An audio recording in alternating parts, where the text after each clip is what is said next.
All right. Hi, welcome back to Rock of Cair, Bryn, and we are back with yet another episode. All right. So, last time you guys entered into the forest, and every time I say that phrase, I always come up with the forest of feelings. I don't know why. I hate Care Bears, but it always comes through my head. And the forest fought back, and you lost your escort. However, you defeated the forest and found your way to a small little cottage with a lovely young woman in it who is basically, These idiots have decided to trust unconditionally. I mean, I wouldn't say unconditionally, but mostly. Um, and she basically suggests that you need to be of a certain style, shall we say. Right. So Saying last, that the elves are racist and we got to be able to feed in their city. I mean, I'm not gonna lie. Yep, they kind of are. You will find. So Bart and Dimitri, roll me perception checks, please. Okay.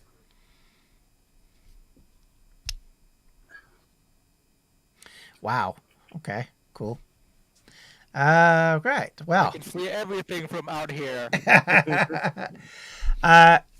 Dimitri, you'll notice actually there's a mirror that sits on the wall just across from the kitchen table, and you notice that your ears are pointy. Oh, I will stand up and go closer to the mirror, kind of touch them, see if I can feel them.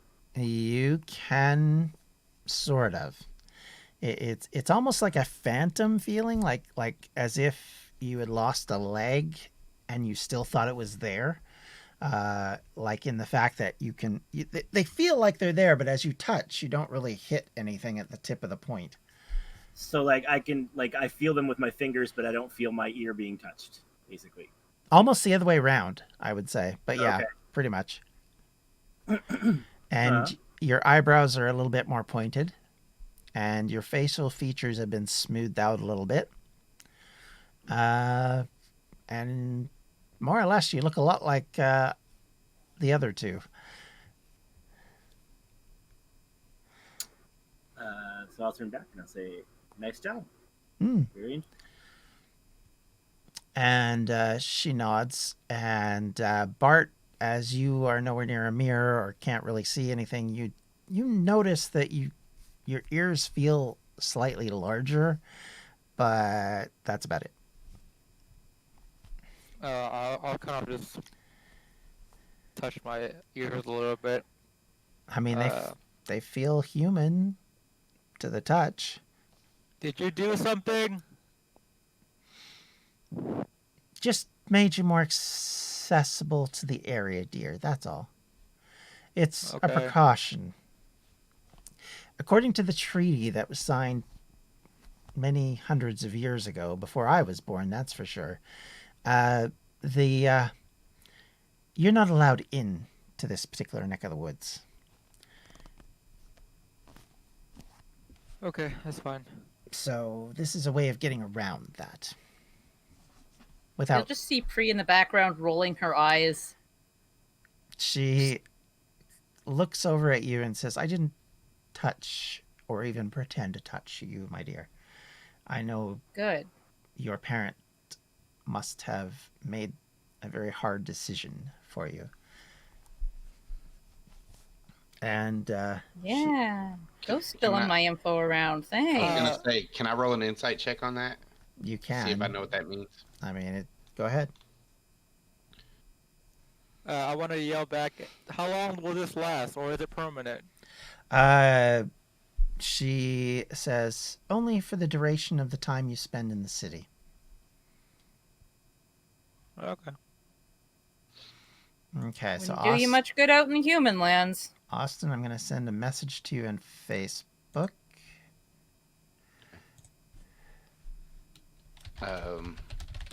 I'll look to her and to the witch and say, you said something weird a minute ago to me."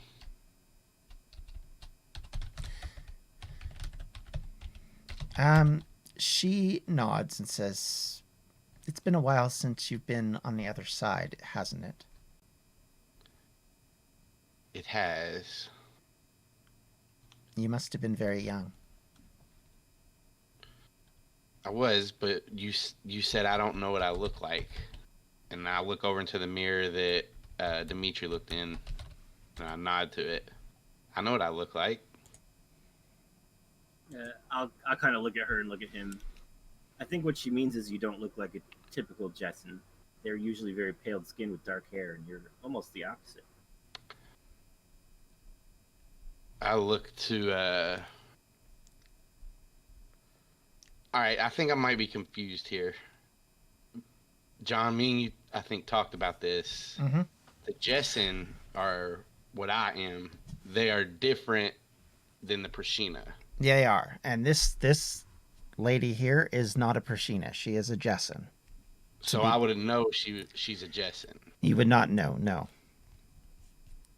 Well, I mean, you may know. It depends, because what happened to you at a very young age. So Yeah, but I remember it, and I remember my parents. Mm-hmm. You will know that your impression is that they looked a little bit different than you do now. But as far as you're concerned, you're not that different. Yeah, I just look at her and I say, I know what I look like. And when Dimitri says that, I say, well, yeah, she is a Jessen, but I mean, look at you and Bart. You all don't look the same. I'll kind of shrug at him and say, "You're right. I mean, I've never been to your land. The only ones I've ever seen on this side, though, look like her." But I kind of shrug again. Who knows? For all I know, most of the ones in through the portal look like you. Never been there. So I'll look back at her and I'll say, so what do you mean, Ben? She says, well, we're changeable.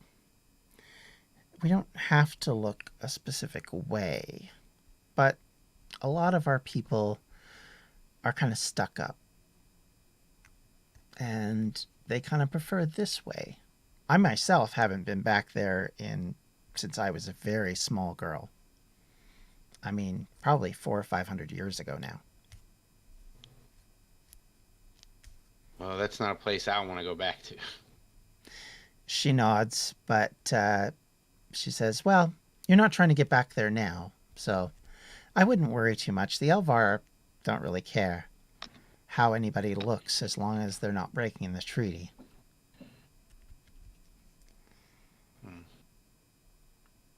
Or should I say Prashina? Would that make it clearer for some of you? And she... with that, unless you have anything else, I can take you to the city now if you want. I said, how long? Yeah, how long of a travel, or how long of a journey is it? Well, you know what our people are like, right? And she picks a piece of chalk out of her pocket, looks over at a wall, draws a circle, and do I notice what she's doing? Mm-hmm. I'll say, maybe hang on, and I look around. Do we need like a quick break or something before we go?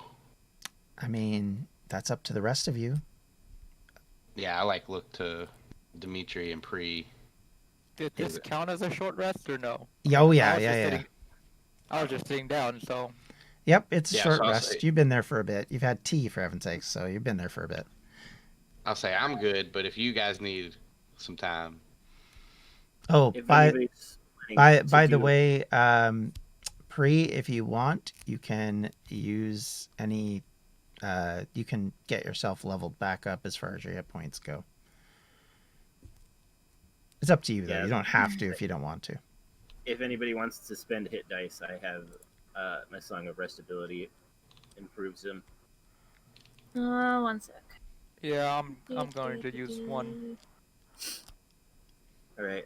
So as we're kind of saying that we need a rest as we're finishing our tea, I'll start playing a song on my flute, and you get 1d6 extra points for each die you spend. Okay. Okay. What do you mean die I spend? I have no idea what that means. Yeah, this is why I was being a little vague with Tamara, just because it's a little bit it's like we use hit dice, which Yeah. So for a long rest, you get your hit points back automatically. But a short rest, That I know. you have hit dice. We should each have 2. If you want to heal during a short rest, which is only an hour, you roll those, and that's how many hit points you get back. You add your con mod to each die you spend. So as my a paladin, song extra. it's D10, right? She should be D10 for a paladin. So roll 2d10 plus your Constitution modifier. you might only want to roll Well, one. yeah, it's Oh, for right, each 2. So right. a D10 plus her con, and then a second D10 plus her con if she wants, and then she also gets to add a D6 with my song of rest. Right. Yeah, okay. Or if you used one, it would also be. I think yours is also D10. Yeah. Right. So 9 plus whatever your con modifier is. I'm not looking at your sheet, so I don't know what that is. Okay. So I'm full. I'm good. Okay. So 7, And and then you get a what D6 was- from my song of rest as well. okay. So roll a D6 and add that as well. I mean, she's full. No problem. Yep. Now I am. Yeah. So, okay. All right. So, if you're all up to it, shall we go? I'm ready. I noisily finish my tea. Ready to go. And I put the saucer down on the plate. Okay. I guess we're trusting you more. She nods and says, I know it can be difficult to trust others, but believe me, I want nothing but the best for you guys. Mm-hmm. I just think if we don't go, we're going to be wandering around here clueless if we don't. I mean, there You is will, that. maybe. The forest will fight back. Well, I'll look at Pri when she says you will be, and I'll say, do you know how to get around here? Figure it out. Well, one way we figure it out is to take this lady's portal. I think. So You she guys are too trusting. We got to work on that. she laughs a little bit under her breath and says, you're probably not wrong there. And she finishes the chalk circle. I look at her when she's weird when she says that. She draws a little face in the middle of it with 2 bunny ears, smiles to herself about that, taps the middle of the bunny head, and the portal appears. Is that a technical term? Yeah, that's a technical term, yes. Wobbly wobbly. She looks outside at Bart, leans out the window and says, are you coming, dear? You'll have to enter the house, I'm afraid. The stone only allows for the portal to be created on this side. I'll stand up and I'll walk towards the door, pause for a second, go back towards the window and pick up the teacup and then bring it inside. Okay. And then I'll put it down and yeah. I walk into the portal. Okay. Okay. So you walk into the portal and the rest do, I assume? I kind of shrug. I'm glad he decided to be the guinea pig. And then I follow him. I'll sigh and follow Dimitri. All right. Free will go last. And she lets you go last, and then she, as you go through, and everybody's in, she will. We all die. She kind of steps through and then turns around, taps once on the stone with the chalk, and the circle disappears. You are standing on the edge of a forest with a waterfall, and let me just give you a view of what you are now looking at. Yay, more trees. No, not that one. So you are looking at a waterfall, which has a city basically in the middle of it. The waterfall kind of rolls under and then below it, and it makes sound, but it's almost muffled. Instead of like a loud, vigorous sound that most water would show, this seems to be a little stunted in your mind. And the city that's on the top of it is very much a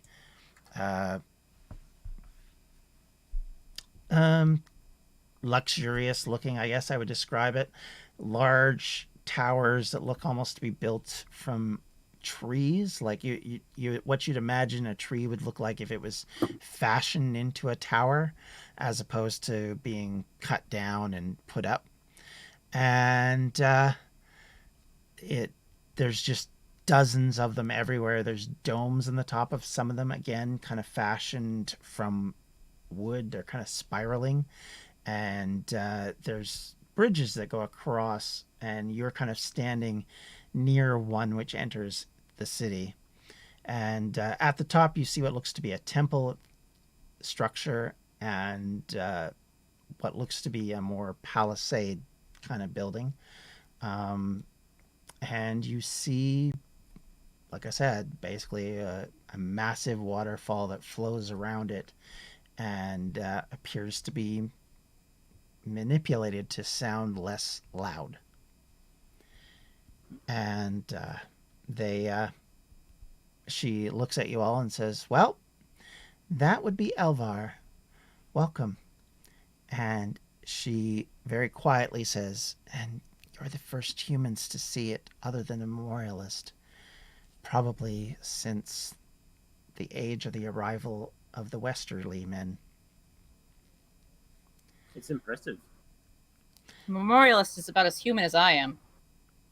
She nods at that and says, "Yeah, we're not quite sure what she is anymore." Yeah, these people really like to outdo themselves. It's a lot of effort for nothing. Kind of And look at the palaces and stuff and just kind of roll my eyes. I'm gonna turn to you and say, it's not for nothing. I mean, wouldn't you like to live in a place like this? It's beautiful. No, it's just the way it looks. Yes, that's what it means. He said, "Looks beautiful." That's what I'm saying. It just looks that way. I mean, if you're talking about people, everywhere you go, the people are a problem. Yeah, that's why I don't get too worked up when I see something like this. Because, yeah, it's beautiful. But what is it? It doesn't say anything about them. To me. Now you're skeptical? I was skeptical of her. And I point to the lady. We just didn't have any other options. I mean, you can think that about the people that live in it. But the person that built it, designed it, this is art. Expression of your soul. You've seen one, you've seen them all. I squint at you. You're kind of jaded. Maybe. Good. Good. Finally, That's they're all right. actually I'm thinking. here to be impressed for all of you. I look at him. If I'll start walking on the bridge and I'll like gesture around and I'll say, this in itself is a metaphor. You have these raging waterfalls all around that make little sound.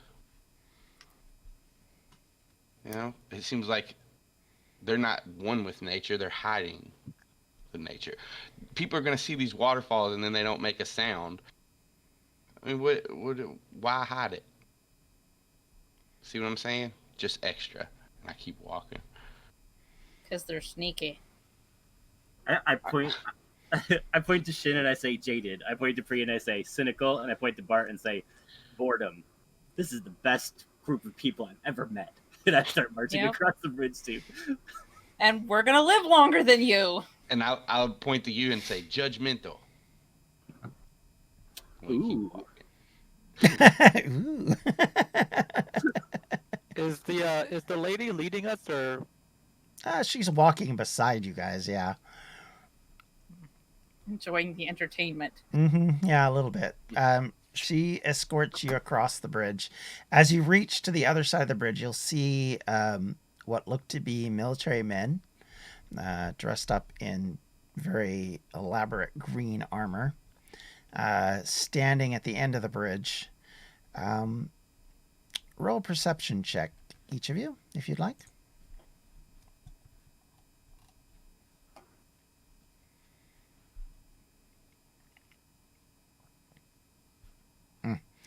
Okay, I have decent modifiers. I just keep rolling really crappy. Yeah, your sense as a person who's been across the world and has seen a lot of different people over the years, and your experience around military people, you sense that they look frazzled. But they're hiding it quite well. She isn't gonna like that. The first walks up to you and looks back at the other one a little hesitantly and nods over at the lady who's escorting you and says, ma'am, who are these people? And the lady says, these are guests of the Memorialist. They've come to meet with the Blossom Princess. And he says, oh, okay. She's awaiting in the palace. If you would like to escort them there, do not allow them to go anywhere else in the area, if you would, please. And she says, for now, that's acceptable. And she then nods at you all as if to say, shall we continue? By all means, lead the way. All right. So you enter in the city.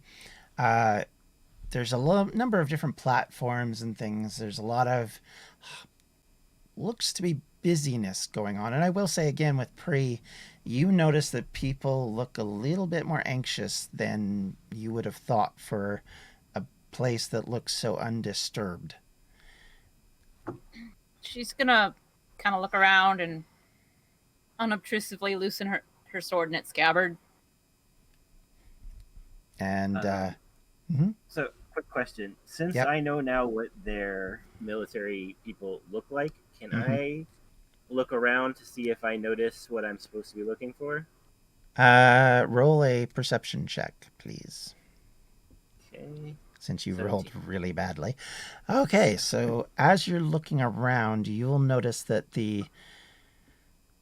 there is a very small military force on the edge of town. Most of it appears to be concentrating as you walk towards the center area, toward a massive stone that sits at the edge of the palace and temple area.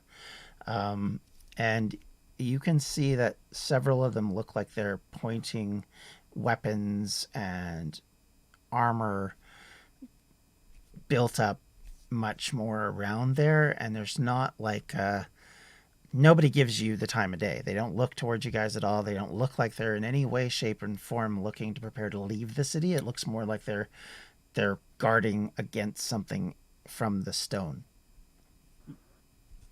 All right. So actually, he'll mutter "interesting" out loud, accidentally, kind of like "interesting."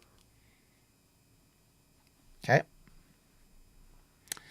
Unless anybody else wants to see or do anything, we will head straight into the palace. Did you say he saw a stone? Yep. Well, you all see the stone. It's a massive stone that stands kind of like you would see Stonehenge kind of idea, like that kind of stone, which is very wide and very tall, although this one is much taller than that. It's almost looks like a tall hill, but it's just in a very narrow stone. Does it look familiar? To you, yes, you would know that this is the portal to your world. Oh. Okay, so it's not Cair Bryn, basically. No, no, no. Okay. None of these people know anything about it, actually. Okay. If you, yeah, I mean, you would gather that the only person who knows anything about Cair Bryn is probably the woman you saw. Yeah, I was just thinking if that if this rock was it, I was like, whoa. No, That was no. This easy. doesn't look Yeah. anything like that. That was kind of a bowling ball shape, and it had a very distinct eye. This is like just gray granite, basically, but very tall. And you almost get the feeling like it doesn't end there, like it actually goes into the ground, and you're not sure where it would go from there. So can we kind of infer that they're nervous about something coming out of the portal? That would be your guess, yes. Okay. And you are escorted to the palace. As you arrive there, I will move you into a map. Okay. So now, if I do this, does that... that only brings that over that far. Okay. So we'll move that up a bit so people can actually see everything you're supposed to be seeing. All right, so you guys, as you move in and are escorted up the steps, the lady who's been leading you this whole time looks at you all and says, the Memorialist is just inside that door. I will be leaving you at this point once you meet up with her, but be aware that when you leave, if you need anything, just have them ask for Shay, and I'll be there to help you. Thank you for the tea, my lady. You're most welcome. It's always nice to meet people who are curious.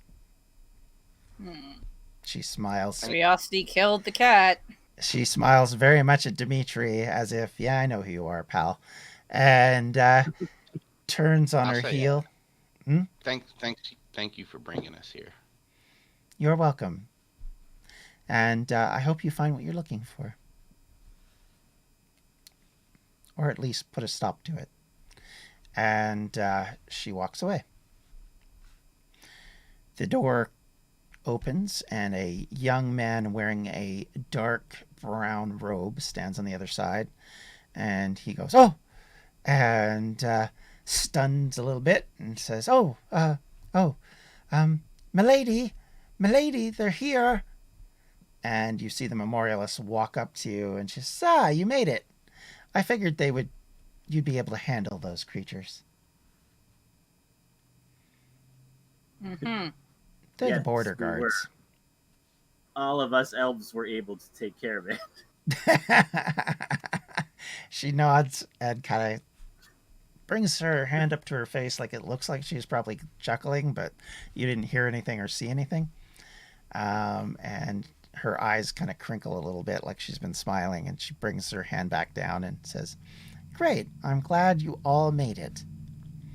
And she nods at the young gentleman and says, my friends and I need to go talk to the Blossom Princess immediately. And the young man says, oh, yes, ma'am, at once. And he disappears up the hall and down some steps that you can see that open up into this building. And he then comes marching back and says, if you'll follow me. And he leads you, basically, I'll just drag the Memorialist over to where you're going. If you guys want to move your characters, that's where you're headed.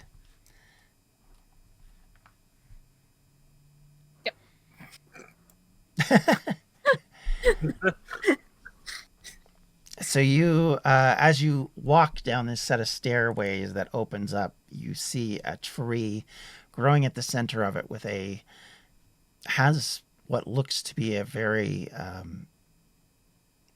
wine red bark. And at the top of it, the leaves look to be a combination of very, very dark green, and in some cases you kind of catch flexings of gold and silver, and in some cases, every once in a while, a black one.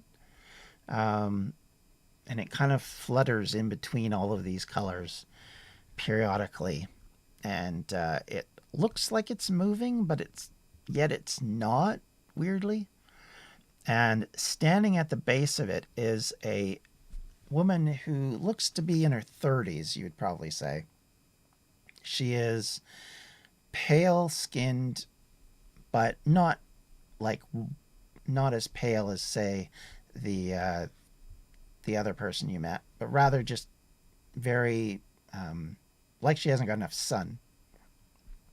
And her hair is kind of looks dark, but as you look at it, it kind of sheens in and out of purple. And her eyes are very much purple. And she is staring at the tree and touching it, and you can see her saying some words. Does anybody know Celestial? I'm going to ask before we go any farther, just in case. Ugh. Doubt it. Don't remember what I know. I think you know Common and Dwarf. Yep, same here. Yep. I know Common and Elven. Okay. Shin, how about you? I can't remember. Nope. Okay. So you hear her saying some words. You don't know what it is, though. The Memorialist marches down like as if she owns the place and looks over at this lady and gives her a second or two to kind of get, her whatever she's doing finished. And you see the lady stroke the tree, and you see as she does kind of a bit of light kind of enter the tree from her, and she seems to make the tree glow a little brighter, and you notice that some of the black leaves kind of disappear for a little bit, and then after a while they kind of come back. And she looks at you all finally, and then looks down at the Memorialist. Well, not down, but looks up at the Memorialist. And the Memorialist says, Ariel, what has happened? Obviously something has gone on here. The lady looks at her and says, we were attacked. The unwanted pushed their way through the portal. You haven't been here in so long, you don't even know about it. She says, what do you mean, pushed her way through? Exactly what I said. They pushed their way through. They have found their way out.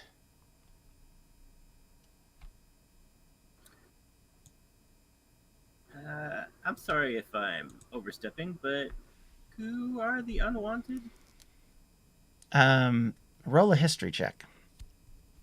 Do I know this? Roll a history check. Okay. I mean, you will know what this is. Oof, Dimitri does not know, so he will have to ask. All right, cool. I did ask. That was in character. No, I know you were, but yeah, I was wanting to see if you knew before you asked. Oh, gotcha. Okay, so she looks at you all. Now, both Pri and Shin will know this automatically, but Okay. she says, the unwanted were those that my great-grandmother brought over to fight the humans. They are what some call orcs and goblins and gnolls, those of a humanoid nature, but not necessarily human. Some, of course, were not returned at the treaty, but others were on the other side. But our cousins seem to have been incapable of keeping them from crossing the portal. She says we fought them for about a year here, but they've gotten out. At least some have. We did kill quite a number.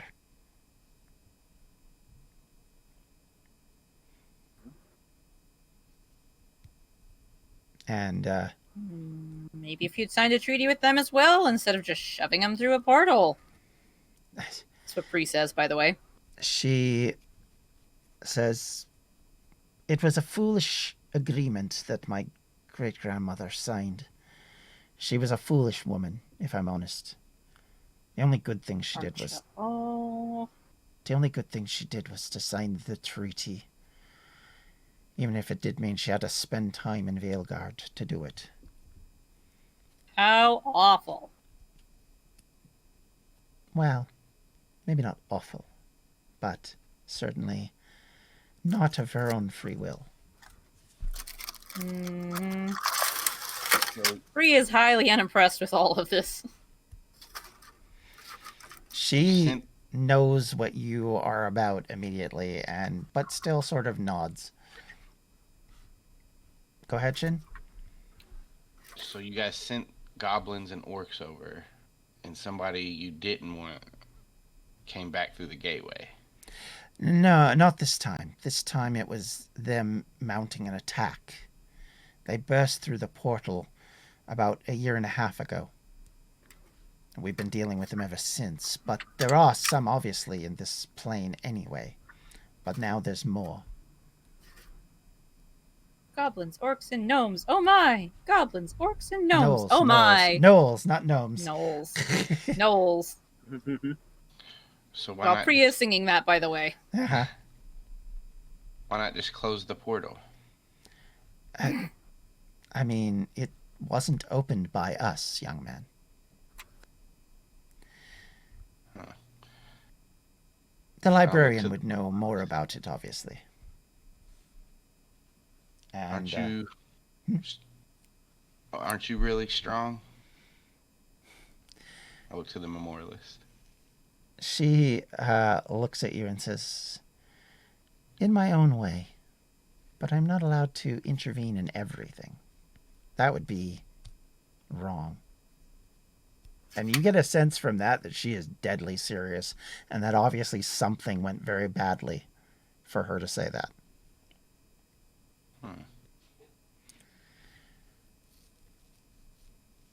Okay. And she kind of tuts at herself for being so dismal, and she says, "About 500 years ago, let's call her mother, tried to put a stop to something that was very wrong.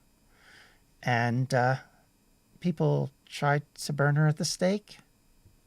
Even people who weren't necessarily bad or wrong participated. And unfortunately, the magic protected her." What did she try to do wrong? Or what was wrong? What was going on? Oh, some were leading people down a path of malevolence. Let's call it that. They were trying to get their hands on power they shouldn't. And so at that point, we thought it was a good idea to intervene to protect the people who were suffering under this particular issue.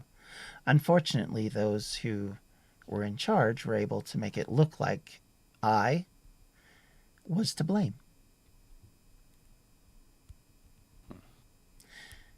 And so they captured me because I let them. They lit a fire because I let them, not realizing the consequences of those actions.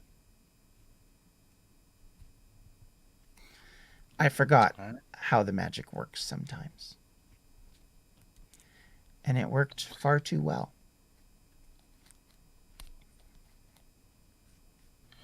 Okay. I mean, if that's what we need to. So, I mean, so we're here to figure out how to stop the orcs? She says, "Well, the reason why I wanted you to come is a little bit more personal to my friend over there." She nods towards the Blossom Princess. And the lady mutters at that and says, "My cousin, I guess you could call him, was captured by some of those beings, those creatures, and is trying to move them to humans who want to gain power in the north. And we're concerned that if they get a hold of this particular individual, it will give them the ability to force Valegard into kowtowing to them."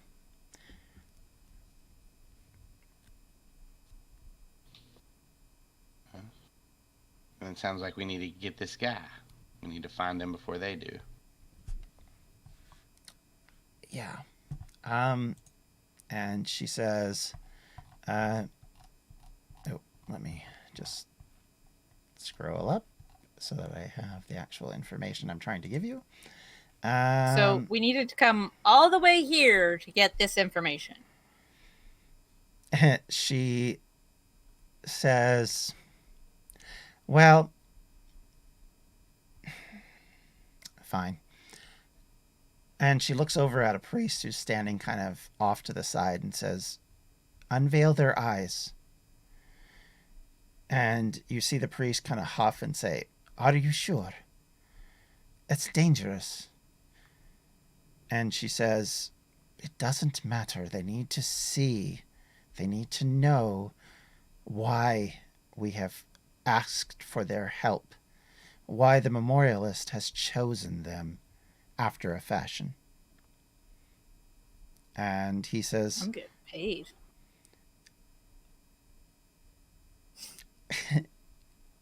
She basically looks at you all and says, "It is our shame that we are hiding."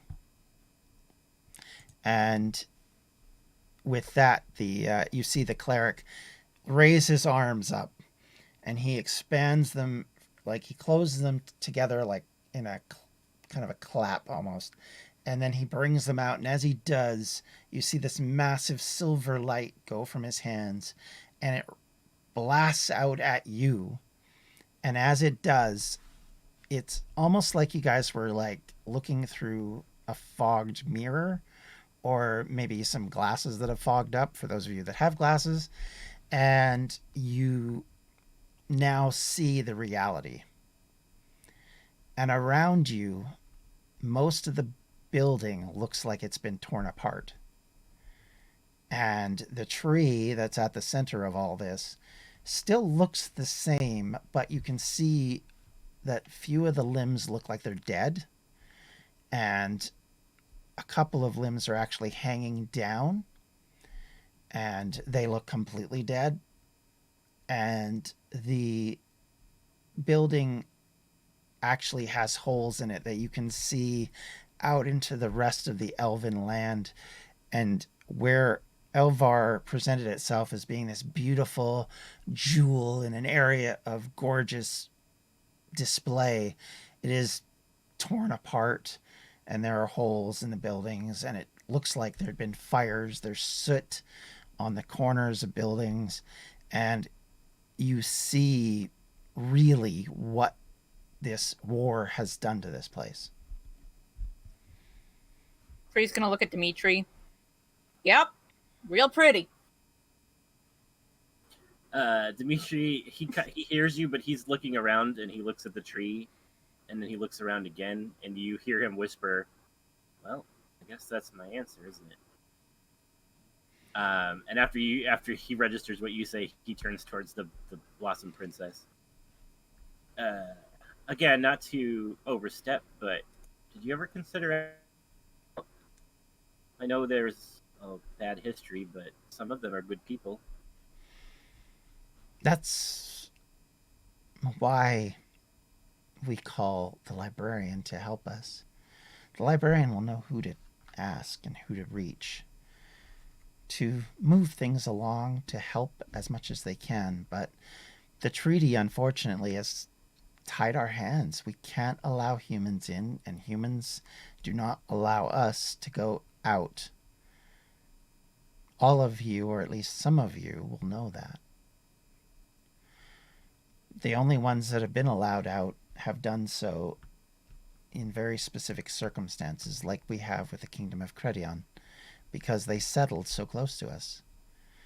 Other kingdoms, like Valegard, watch over our trails that lead to this area, and we have agreements with them, but through my cousin, or not my cousin, but through her cousin, she nods over at the Blossom Princess. And through them, they have kept the peace. But the fear is if one or the other oversteps their bounds, everything could come apart at once. I look around the room again. Looks to me like everything's coming apart already.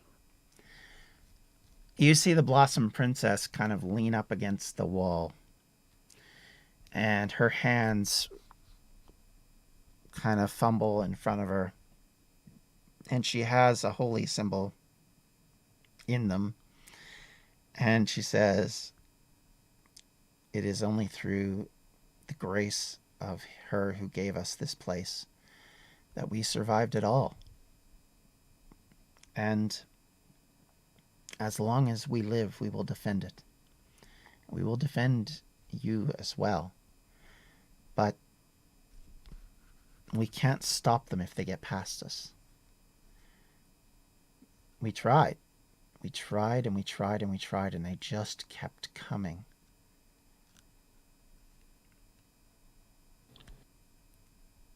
Is Valegard aware of the threat?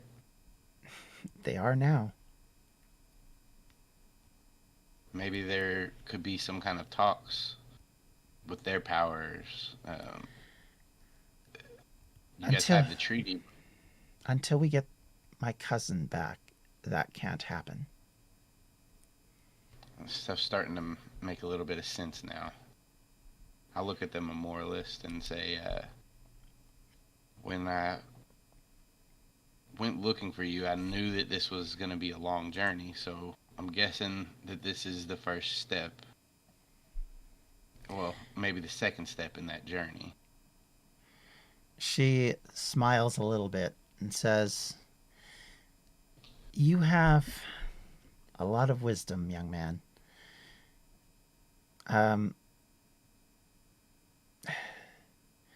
Viridian, her cousin, is the Prince of Valegard. No one outside of this room, certainly not in the last couple of 100 years, I would say, know that he is half-elf, or as you would call them, half-Prashina. I glanced Pri. That She'll just was glare back at you. the piece that our queens worked out with Valegard, or their queen worked out with Valegard." Okay. Well, I look to everybody. Right, so he knew this was gonna be a long journey, but you just told me to come because of stupid eye thing. She nods a bit to that, and she says, "Oh, Pri, I owe you something, do I not?" What? And she pulls out a small bag, as far as you can see. She opens it up, reaches in, and she pulls out 10 platinum pieces and hands them to you. And says, Good "Here." start. She nods and says, "This will at least cover your expenses." And she reaches in again and grabs out 10 more for each. Like, not 10 more, but like 10 for each of you, basically. She says, "If you can get the young man home, then at least then Valegard will have its own opportunity to fight back. After that, whatever you want to do is up to you. I won't hold you to anything. However, if you do get this young man back, I guarantee you that Valegard will reward you handsomely. But it's up to you. You don't have to do any of this. I don't perceive a reason to force any of you.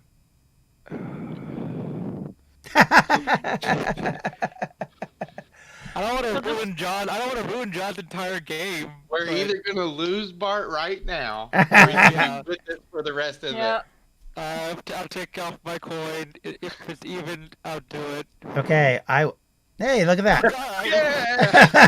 There you go. He rolls a 6, everybody. He's going along. So I flip my coin. No, I say 1 second. I flip my coin. I look at it and I go, fine. And I put my coin back and like, I'll take the platinum, put it in my pocket. And like, okay, are we going now or what? You're lucky, John. He's gonna look at Blossom. Mm-hmm. Maybe don't let hostilities build up for 500 years again. Might help. It was not our choice, but you're not wrong. Inaction is a choice. Speak to their kind, and she looks over at, nods meaningfully at Bart and Dimitri. Ooh. I'm all about inaction. Meanwhile, the Memorialist reaches into her small little bag again, pulls out a scroll, which is blank, pulls out some ink and a stylus, and hands it to Dimitri, and says, "Is there anything you need to say to your mother? I will make sure it reaches her. If you're going, I should say that." He'll take the scroll and the ink and say, "Yeah, I do." And then I'll look at her and say, I don't really care about rewards, and my job. I kind of hold up the scroll. What I was asked to do would kind of be done. But this sounds like a suicide mission. I'm in, and then I turn away and do it like a table.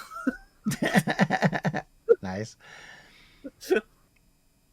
And the Memorialist walks over to Shin, although on this screen it looks like she's right up against him anyway, but she actually steps over towards him and says, "What you saw in vision that you told me, this is an opportunity for you to possibly set that aside. I can't say, I can't see the future, but it might help. Set your mind at ease." Well, even if it doesn't do that, I think this furthers our goal. It helps, at least. So as long as it's doing that, then as long as you're letting me know to do it, then I can do it. I trust you. She nods and says, "Amber gives, Amber takes." And she says to you very directly, she says, 500 years ago, when they put me on the fire, the magic that courses through me from the incident that Amber experienced exploded. The entire city was destroyed. There were no survivors.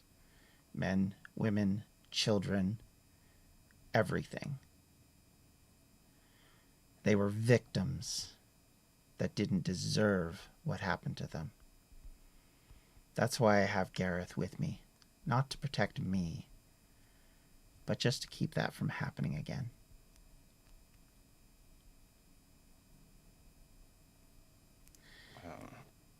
Keep that in mind, because that eye that you've seen, if it escapes, that will be a microcosm of what will happen. Understood.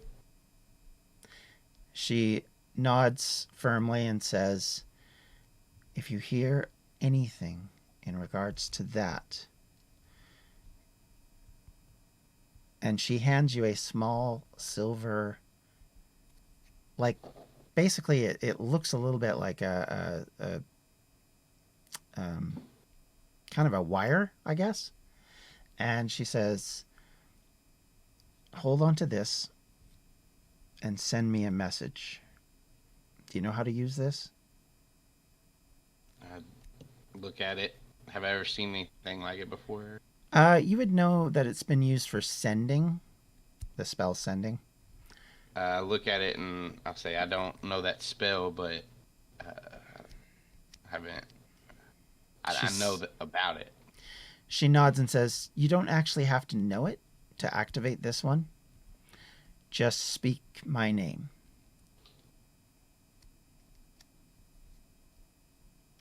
Okay. Does this only talk to you? Yes. Okay. I'll tuck it away. 25 words or less. So be succinct. Okay. I look at her. Can I only use it once, or can I use it multiple times? It's kind of a one-way trip for this thing. Okay.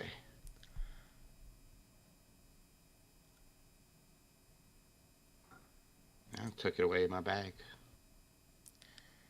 She smiles kind of at that and says, I hope your journey is a safe one. I will, of course, remember all of you.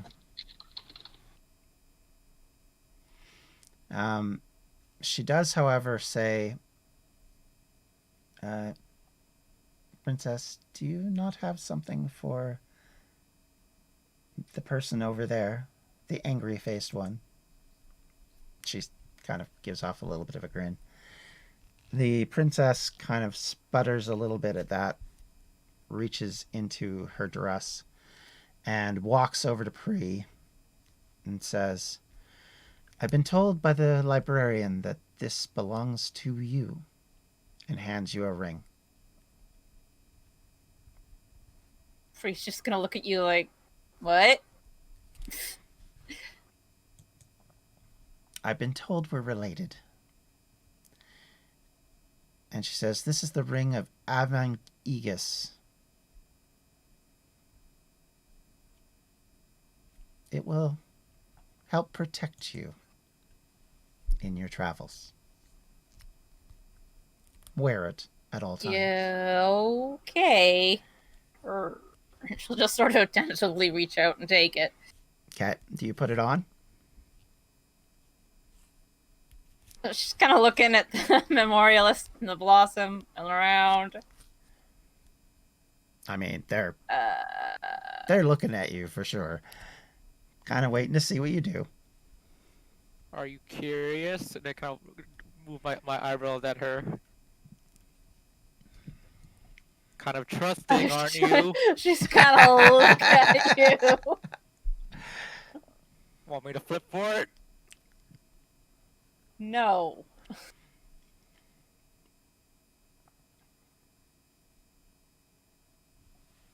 She'll tuck it in her bag. Seeing you do that, the Blossom Princess actually walks up to you. Must have been Tails. And she leans in close and in Elvish says, your mother meant this for you.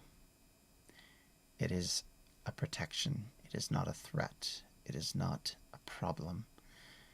It only protects so much, but it at least gives you a fighting chance in battle. You might consider wearing it.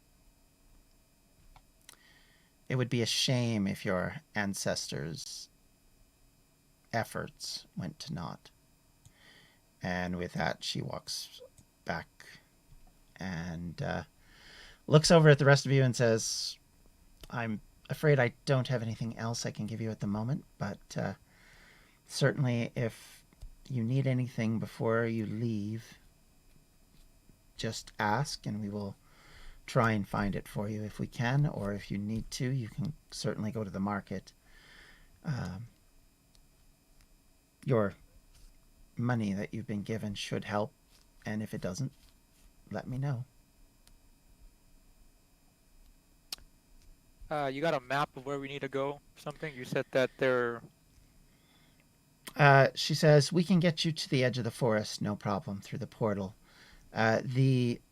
Once you're out of there, your friend over there should have a pretty good understanding of how you need to go, but effectively, you're going to be going towards the Dragon's Teeth on the north end of them, which is a mountain range in the middle of the continent. Basically, when she said your friend, who was she pointing at? oh, she wasn't pointing. She kind of nodded over at Pri. Oh, okay. And she said she's pretty handy with knowing where to go. But you'll have to track them. We're not fundamentally sure where they went once they got into the long grass. Just spilling all my secrets. Yay. Ancestors are dead for a reason. Pri will turn on her heel and just walk away. Well, I'm walking back over, folding the paper, and I say, "Did she just imply she murdered her ancestors?" And I'm like, to the Memorialist, and it's like folded into a letter on the outside. It says, "Captain Amara Sunsetter." She takes it from you and says, I will make sure she gets this within the next few days. Thank you. No one here will look at it. I appreciate that. And you see her tap on her little bag, open it up, and plop that into it. The bag does not stretch, even though the item is actually longer than the bag. And I kind of turn back. Gotta get me one of those. Step over in here. Shin. Okay. Unless there's anything else, if you are needing anything, like I said, please don't hesitate to ask. The Blossom Princess says, but otherwise, whenever you're ready, you may sleep here tonight. Not obviously in the palace, but we have a inn prepared that you can stay at. It's reasonably comfortable, at least for the evening. It will allow you to recuperate from your travails earlier today.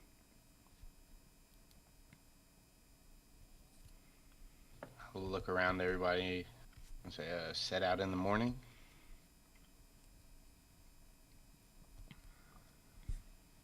I mean, we can go now.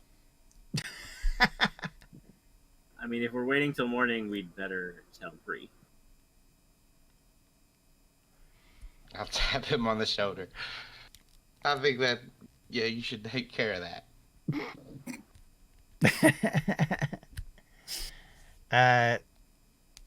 The Memorialist looks over at Shin and says, when you're ready, just call for Shay and she will see you through the portal. Okay, understood. And the Blossom Princess kind of looks and seems like she's decided that she's reached a good position or situation and has decided that that's enough. That's all she needs to do. And so she turns around and you see her walk back to the tree and she puts her hands upon it and you see that same sort of magic seeping into the tree again. And as you see it now with your full eyesight, you can see that it not only is it helping the tree, but you're seeing that it's slowly starting to make the surrounding area look a little bit better as she siphons the magic into the tree.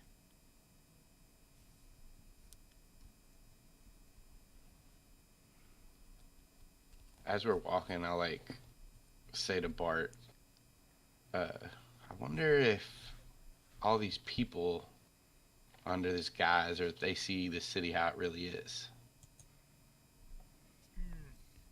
I don't wonder that. Okay, never mind.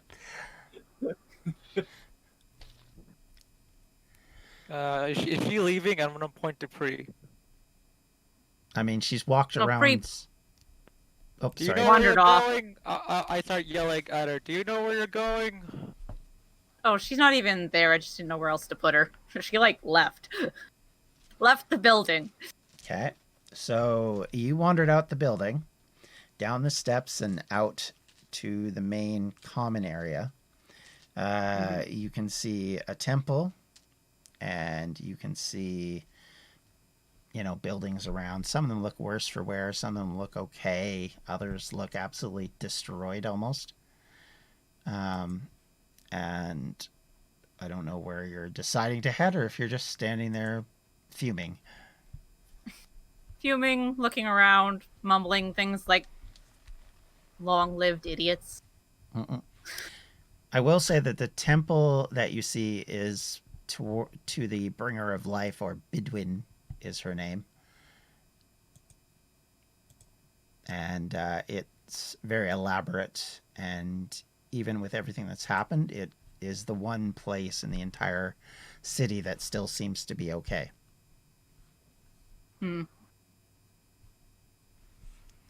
Okay. Okay. So as you're fuming and Fuming, yeah. Thinking, her fathers didn't raise no fool, shit like that. just mumbling and grumbling and just okay. wandering. So if you kind of stay in the vicinity, like say in about 10 minutes, the others will come wandering out. Yeah, like she'll keep an eye on the door. Okay, so you see them wander out. And you guys Are can you see done? Pri standing there. Are we leaving now? Because we can leave now. Good. I mean, it's up to you guys. Let's go. I mean, unless y'all want to do a bit of shopping first. Do we have food, supplies? Health packs, potions, lotions. We have a standard adventure kit, right? Correct. I got some biscuits. I can forage pretty well. But I mean, if nobody's tired, then yeah, I'm good to go. I mean, the biggest thing it gives you back if you sleep, just FYI, is it gives you back it regenerate any spells that you've used or cast. It allows you to use them again, i.e. Divine Smite and things of that nature. Otherwise, you can't. Your hit dice are restored half of them. Yeah. If I'm just mechanically, I have one spell slot left. So Okay. So it's up to you guys. It's up to you guys. Yeah, I need you to make the decision. Bart won't make a choice on his own. He's too frittered. No, but my coin said leave. Leave. But like, So he wants to leave. I'm just like, what? Someone has to make me not do it.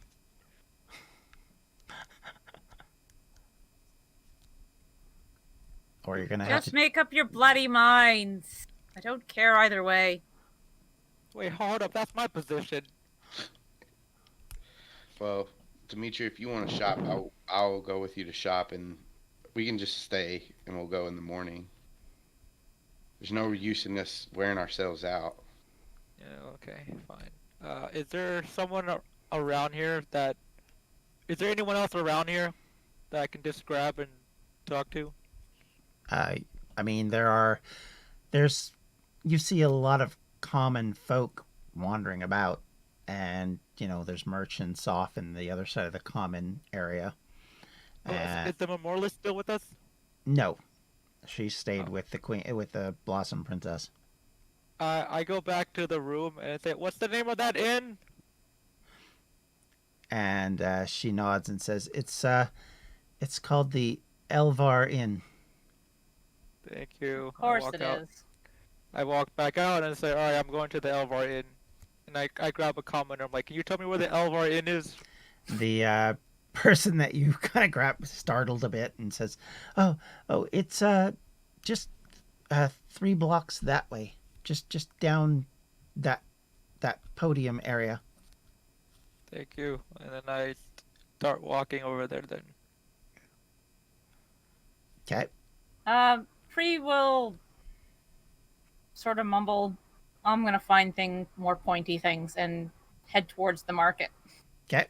Is that where you other two were headed? Mm-hmm. Okay. All right, so you head towards the market. There are shops for everything and anything. They are very elvish looking without giving it too much of another turn. Basically, anything you're going to see kind of has leaves in the makeup of them or symbols of nature. There's lots of that going on. So it's very kind of like if you walked into like a medieval version of a hippie camp, for lack of a better phrase, that has that motif to it. And even the more elaborate, like gold and silver items, are kind of in the same design process. But what are you looking for? And then we can go from there. Pointy things. Okay, so you're looking for an armory, or a blacksmith, I guess. What are you two looking for? Well, the first thing I would want to find is potions for Okay. potions. I would look for some kind of, if there's any store that sells magical items. Okay. There is a place. It is called the Burden's Way, which has sort of a pharmacy look to it, for lack of a better word. Shin, what are you looking for? Do I need to come up with other ideas, or? No, I'm gonna go with him to the potion shop, but I want to pick up like mundane weapons, like javelins and stuff. But Okay, so you can accompany Pri to the blacksmith eventually. yeah, I do want to go to the potion shop, though. Right. If that's where he's going. Yeah, that's where he's headed. So, okay. You enter this potion shop and you see a minotaur standing behind the counter. Oh my. And he is very excitable. And he says, "Welcome, welcome.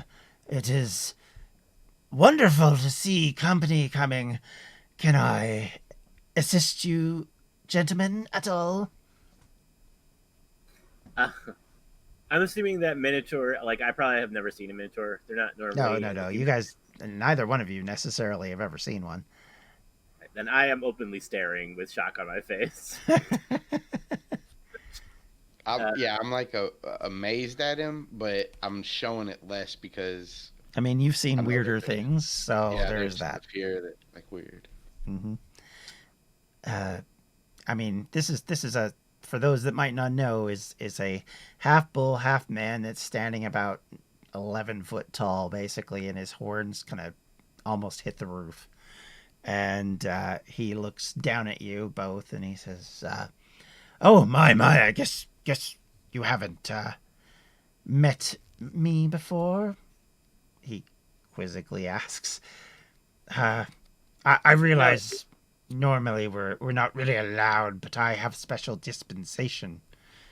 And he pulls out a scroll and kind of shows, or no, he points at a scroll that's been pinned to the wall from the Blossom Princess, basically stating that this outsider is allowed to practice because of his special permit.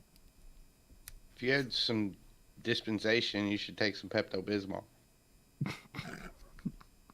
Okay. I'll say... 1 point of damage for stupid joke. All right. I'll let myself out. I come to my senses, like, kind of shake my head and say, "No, I'm sorry for staring. It's just, I've never seen your kind before. You're very interesting." Why, thank you. It's not often people are complimentary about my looks. So, we're here to look at your wares, I assume. You are the proprietor? Indeed, sir, indeed. This is my shop. I have ran it for the last 50 years. Well, I was looking for a couple basic healing potions, and anything else you might have that's interesting? Kind of raise my eyebrow. Okay. So roll an investigation check on that front, but he reaches under the counter and he pulls out 2 bottles, sets them on the counter, and says, "Here's 2 healing potions. They would run you about 50 gold each." Okay. And how much gold is in a platinum? 10. Okay. So basically, I will, that uses up half of what you were given. I will take 1. Okay. I will take 1 of those. All right. And I'll get the other one from you, Mr. Cowman. okay, so you might want to mark on your inventory that you have a basic healing potion, health potion, and remove half a platinum, basically. Or if you want to mark it in gold, mark it in gold. It might be easier at this point. You mean 5 platinum, right? Well, no. I mean, you've... Oh, yeah. Sorry. Yep, you're right. My incorrect. Yeah, I was like half the platinum because I had by 5, and I was like, oh, it's only half the platinum. Yeah, sorry. I ballsed up. My math skills are not the greatest. I'm not gonna lie.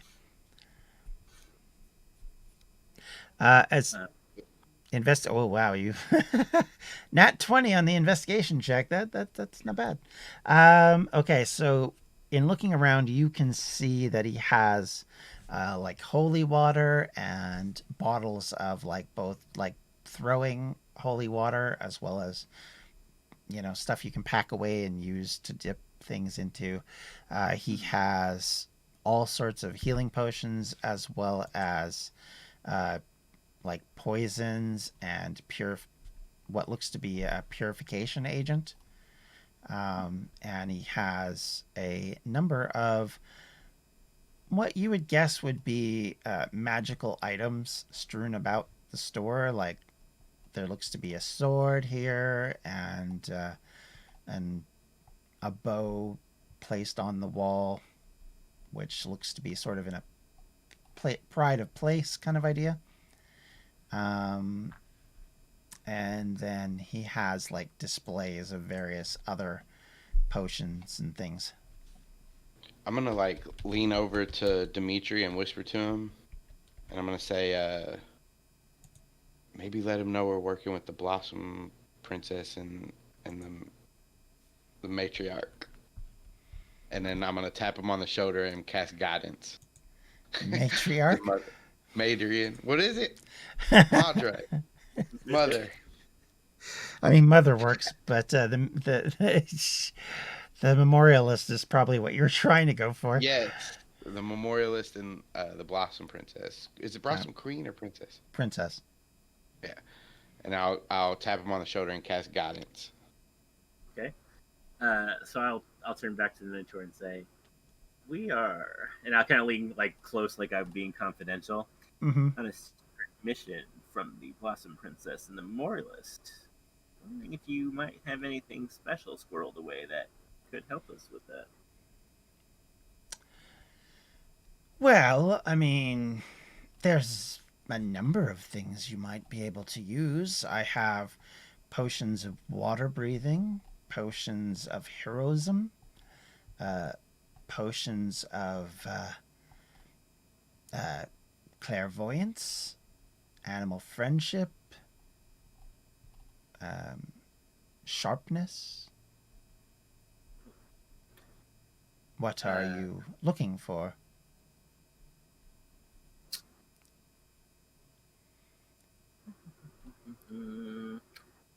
What does clairvoyance do? I don't remember.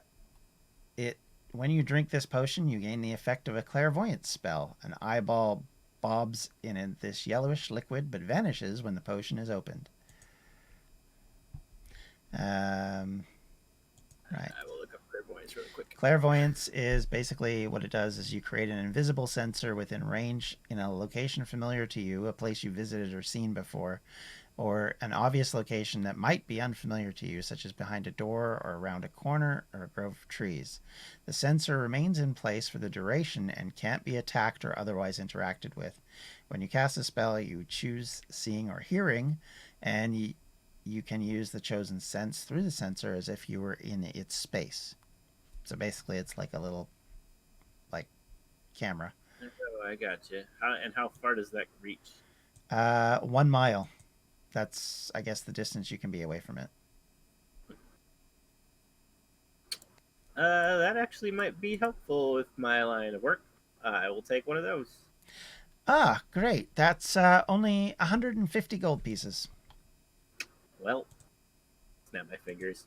Don't suppose you could give me a discount for working, to rescue the I mean, lost princess's cousin? the spell itself costs 100 gold pieces. I'm kind of giving you a discount as it is. Ah, right. Sadly, Yeah, but we are gonna help save your city. Look, I appreciate what you're saying. This is normally a 300 gold piece item. Oh, you're already giving us the. Indeed. If there So was I'll say- something more common. Sadly,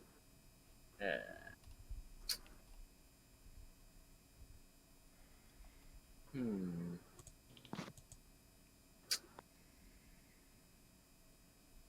What else did he have? Potion of heroism. It's gonna be just as much, I bet. Potion of what was the other ones I mentioned? Giant strength. Did I mention that one? I don't think I did. Animal friendship, and trying to see if there was another one. I raise an eyebrow at you, Austin.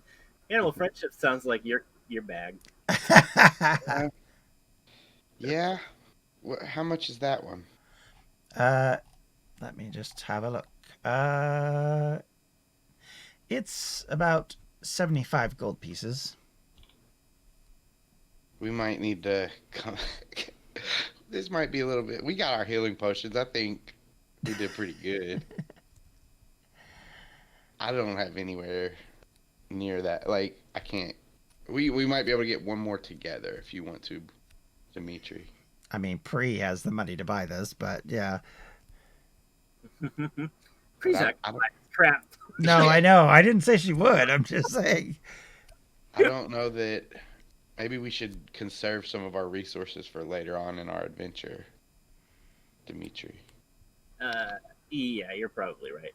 I'll not admit for it. Thank you very much for the healing potions. Appreciate that. And You're very welcome. Please, if you do return and have an opportunity to shop once more, I remind you, return purchases get a 10% discount. Wow, amazing. Thank you. We'll definitely be back. And I say, before we go, I point to the bow. What's that about? Looks impressive. Oh, it's very impressive. It was once wielded in the battles against the humans very, very long ago. It was handed down to me. What's that? I said, well, time to go. Okay. No, I'm just joking. I'll hear the rest of the story. He basically explains that it's a bow that was used to fight humans, and it was basically, as far as he's heard, it could fire. You only needed one arrow to fire it, and you could fire constantly with that. Gotcha. I'm assuming that's very expensive. Oh yes, I mean it is pride of place, as you might imagine. It's a minimum of probably about 2,000 gold pieces, and that's just being slightly discounted because I like you. I'll nod. Say, maybe someday. Maybe. You never know when it can come in handy. It has a bit of a mind of its own, though, I will warn you. Oh. It has to like you. But if it does, it will be a worthy weapon. I said, it's okay. Everybody likes me. He nods at that and says, I hope so, sir. I like you. You spent money in my shop. That's enough for me to like you. Well, thank you. I like you too. He bows, and his horns kind of scrape the roof for a second. You look up, and you can kind of see that there's gouges in the roof all over the place where he's occasionally bumped his head. Well, okay then. I will wave and I will exit. Okay. What about you? Same. Okay.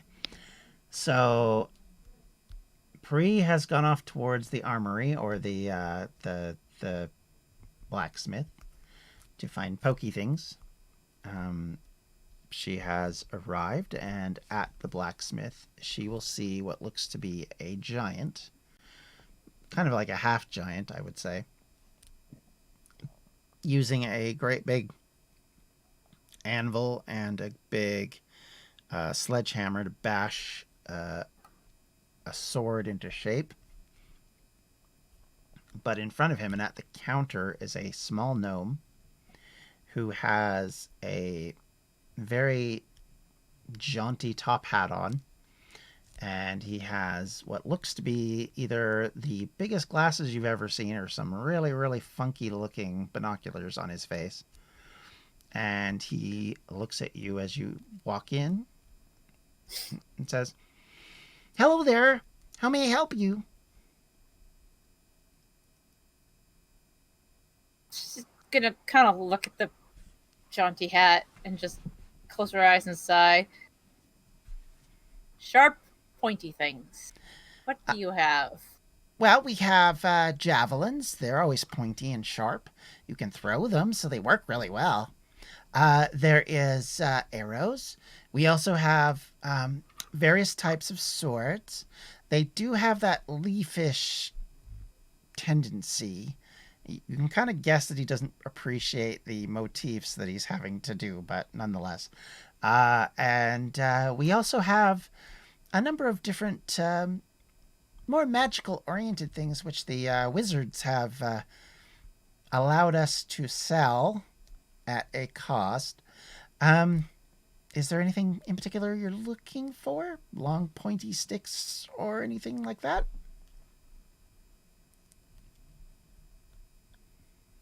Sharp and pointy. Ah, okay. And he gets around the counter, and as he does, he actually like drops out of sight. And he comes around the corner, and he's basically about 2.5 foot tall. And he waddles his way over to a standing chest kind of thing, and he takes a big key ring off his side of his belt, and you kind of hear him sort of muttering to himself, I think it's this one, right? Yeah, that's the one. It has to be. It's gold, just like the other ones. Okay. And he puts it in, and you hear this clink, and it turns, and he opens it up, and you can see what looks to be pikes and all sorts of other things of various types, javelins, spears, anything you can imagine that could be wielded in either to give you distance of like 10 feet or to be thrown available. And he says, "What takes your fancy?" Well, I've already got 5 javelins. What do Oh. you got for short and pointy that can be thrown? Well, we do have some throwing daggers if you'd like that instead. Let's see him. Okay, one moment, please. And he reaches to the two doors and slams them shut, turns a lock, and comes out, and he starts looking at his keys, and he's flipping through and muttering again to himself, "It's the brass one. It's the brass one. You're right. Okay." And he walks over to another big, tall, sort of hutch type thing, puts a key into that one, poof, whips open the thing, and now you see tons of daggers of various shapes and sizes, some of which that have like they kind of wriggle, for lack of a better word, and come to a point, and then there's other ones that look very blunted, and others that are very much kind of collected in a way that you can throw them. And he says, "Any of these do for you?" Well, she'll pick up a few and test their balance. Some are better than others. You can kind of see the blunted ones are not very good. Other ones are basically as good as you're ever going to find. Grab a few of the good ones. Very good, very good. Now, is there anything else I can help you with? Let's see. What have you got for armor? Well, we have a bunch of armor which you can use various costs. What kind are you looking for? And I can kind of give you an idea. Lightweight. Okay. Are you wanting something that's dwarven in nature? Are you looking for something that might have a magical property to it, or just very thin? Let's look at the dwarven stuff. Okay, no problem. And he reaches again for a different set of keys, pulls them out. You can see that these are actually looped to the belt, and when he pulls them up, they kind of come up like as if they're a stretchy thing attached to them. And he then walks to the back and reaches behind the counter and pulls a switch, and then you see the entire wall turn. And as it does, you see these massive cases with different armor types in them. And he walks over to one that looks kind of like shimmering silver chainmail type. And he opens up the latch that sort of holds it in, and he says, This is a probably one of our finest products. It is well known to be quite resistant to objects that might have an edge to them, like a sword or a dagger, that kind of thing. So generally things you run into in a battle. Indeed. Okay. So, yeah, if you'd like that, I can certainly set that aside. By the way, the daggers are 2 gold pieces each, just so you're aware. Mm-hmm. Okay. How much is the chainmail? One moment. And let me just go in the back and have a look for that.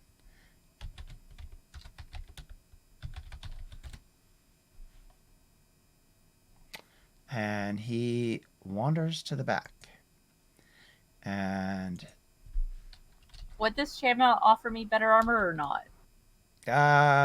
probably would, but he comes back and he says, well, this one, because there's a particular enchantment on it, runs about 1,000 gold pieces. Of course. Basic chain shirt is about 50 gold pieces, but it will just be made with steel, I'm afraid. Anything... I'll take the days for now. Okay. And he kind of gives a little bit of a disappointment, but not surprised. Flips the switch, the whole process of that wall turns. You hear it kind of groan as it goes back. And They haven't paid me that much yet, so... I mean, fair enough. He walks behind the counter, and you see him kind of disappear again as he goes behind the counter, and then you see him step on something, and suddenly he's like chest high, and he says, that'll be... You took 2, correct? 3. 3. Oh, okay. That's 6 gold pieces. Okay.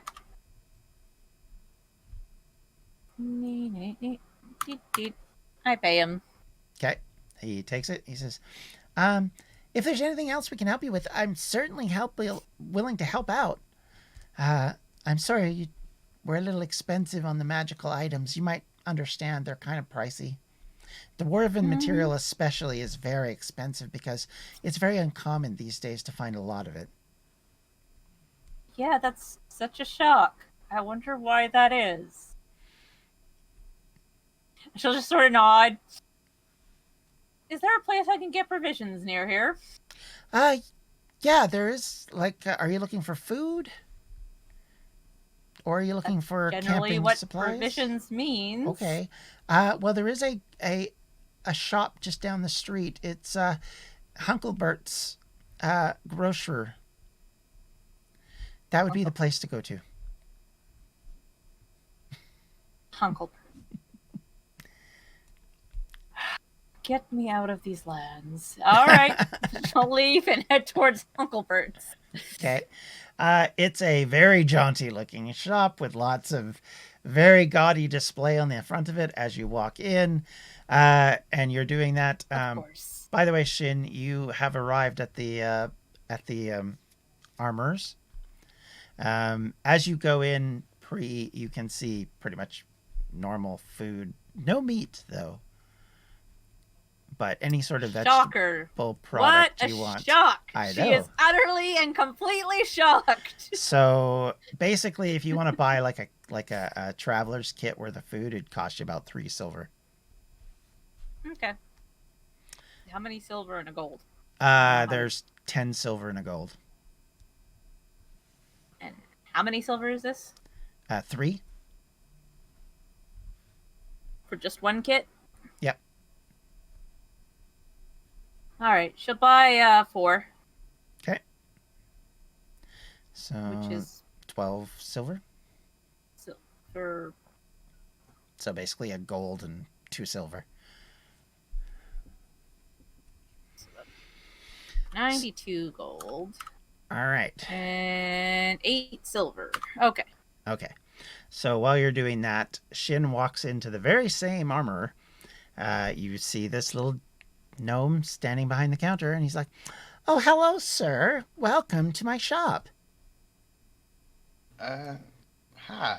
I'm Hi. looking for some javelins. Do you have any of those? Oh, yeah. We definitely do. Boy, they've been hot off the presses this year. You can imagine with everything that's gone on. It's so exciting around here for me. You got a lot of them, I'm guessing. Yes, sir. Definitely. We've And had these are orders. probably gonna be pretty cheap.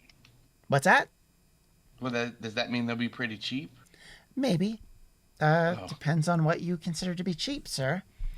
He then goes over to that chest. He opens it up, and he points and says, "How many would you like, sir?" Well, how much is? I'll pick up a standard one. How much is this one? He basically nods at that and says, "Oh, that's about 50 silver for one." Yeah, I'll take 4 of them then. Okay. And anything else, sir? First, John, can I fashion these? If I get 4 of them, can I fashion them all to like my back or something, like where I can carry them? Yep. Yeah, you can bundle them if you want.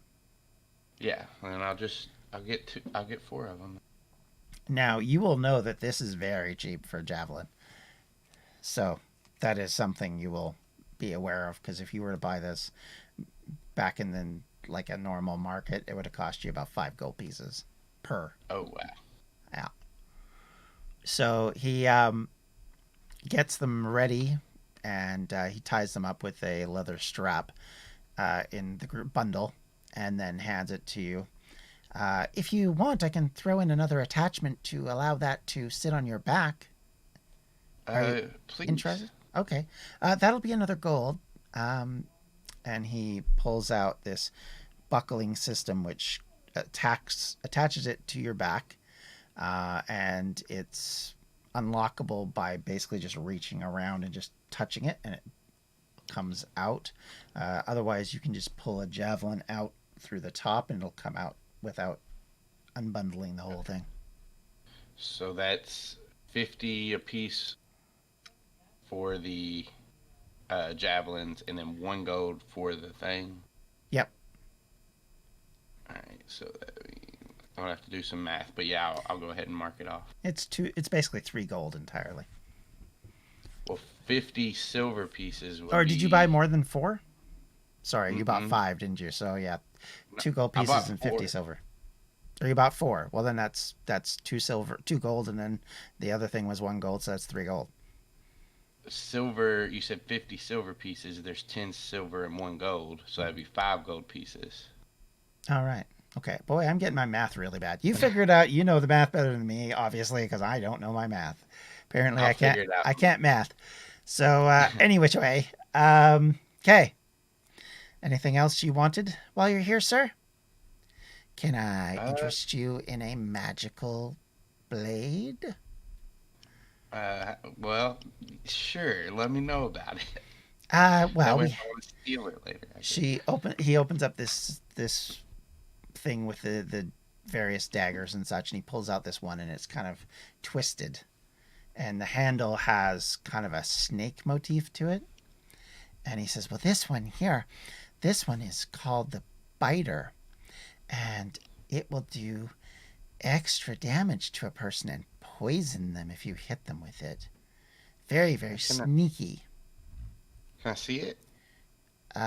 Sure. Take And it. he slowly and carefully hands it to you.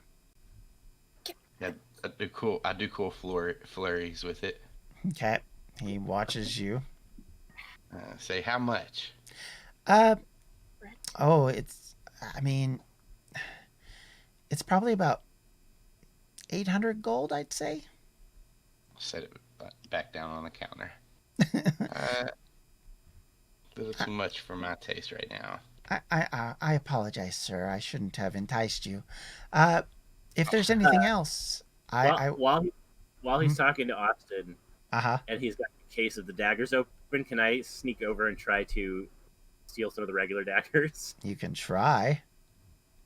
Okay. As he walks past me, I tap him on the shoulder and cast guidance. No, I don't do that. I wouldn't know what he's doing. I don't do it. So I'm gonna try to take 2 of these regular daggers with my sleight of hand. Wow. 25. Okay, no problem. Okay. On a 25, you just whip in. You kind of look around, and you're kind of like, oh, my, and then all of a sudden you just kind of reach down and quickly tuck one into your belt, and then tuck another one into the other belt. Meanwhile, kind of flourishing while you're doing it, and nobody sees you do that. Nice. No, You I'm will throwing. notice that there are no other magical daggers in that area, though. That's fine. I figured magical ones usually have warding anyway, so I went for the regular mundane daggers. Yeah, probably would have went poorly. I'm just gonna say. All right. Anything else, sir? No, thank you. You've been a great help. You're very welcome. Please come again. We appreciate any customer would give us, no matter how much gold they have. We will find a way to possibly make it worth your while. I'm Possibly. trying to think I gotta give 2 of these javelins back. Okay, well, we'll sort that out later. Don't worry about it. I'll keep. I gotta still do the math, but I think I do have to give it to them back. But I'll let you Okay. know. All right. It's fine. Okay. So unless there's anything else anybody else wants to do, hearing nothing and all. No, if it's ready, all done, I would probably head back to the inn. Okay. So you guys go back to the inn. We're going to accelerate, unless there's any reason not to the next day. I don't hear anybody saying anything, so we'll move on to the next day. As you get up and you have your breakfast and kind of assemble together, you see Shay waiting at the bottom of the stairs and kind of near where the tables are where you've been eating. And she says, are you all ready to go? I have my handy dandy chalk ready if you are.